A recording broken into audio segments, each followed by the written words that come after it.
Ciao imbruttiti, oggi siamo a Cavallino Tre Porti in provincia di Venezia, comune fortemente provato dalla forza distruttiva del vento la scorsa settimana. Vi ricordate il mio video live dal campeggio mediterraneo che è stato distrutto la scorsa settimana, che ha fatto tutto il giro dei TG nazionali? Ecco, oggi sono tornato qui e vi mostro un esempio di efficienza veneta. Andiamo a vedere.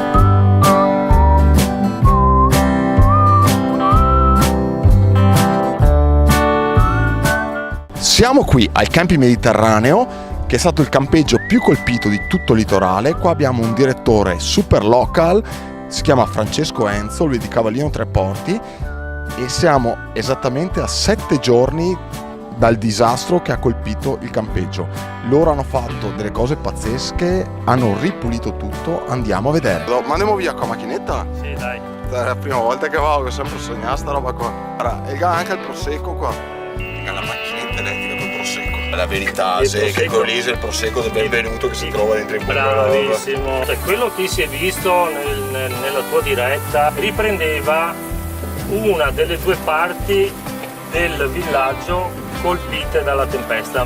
Noi ci siamo attivati lo stesso pomeriggio con delle squadre locali, sono arrivati subito con le ruspe, con le motoseghe, con i camion per permetterci anche di mettere in sicurezza per eventuali soccorsi. I ragazzi stanno facendo le finiture, cioè tagliano gli ultimi rametti spezzati. Il lavoro del fino di giardinaggio, sesso contro soe, ma tutta sta parte qua che vedete dove c'è il cielo, c'erano solo alberi qua. Già il venerdì mattina alle 8 avevamo un agronomo forestale che ci ha dato indicazioni di quelli che erano gli alberi che potevano rimanere e le radici si sono alzate. Ora in questo caso siamo intervenuti tagliandolo. Guardate che spiaggia enorme che c'è qua, un campeggio stupendo questo. Dopo per qualcuno è andato via, però abbiamo molti arrivi. Beh, barcollo ma non mollo praticamente. Abbiamo sofferto sicuramente, ma non abbiamo ceduto un passo. Non è un campeggio di sfollati, cioè ci sono state un centinaio di persone che hanno dormito fuori per una notte, li abbiamo alloggiati alcuni in un albergo di Jesolo e altri invece presso il palazzetto dello sport di Cavallino dall'amministrazione comunale. Qui dove c'era la casa mobile con il tetto sfasciato.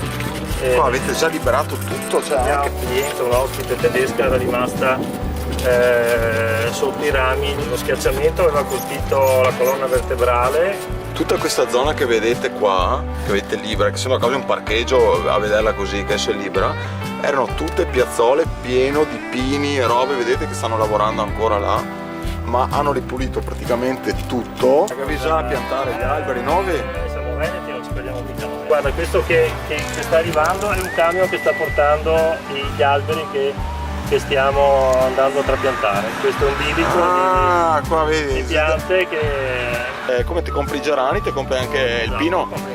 Un evento naturale di una calamità così forte deve farsi carico lo Stato. Non è stato un incidente o incuria da parte del campeggio, cioè qui è stato colpito il Veneto. Guarda qua, li stanno piantando oggi.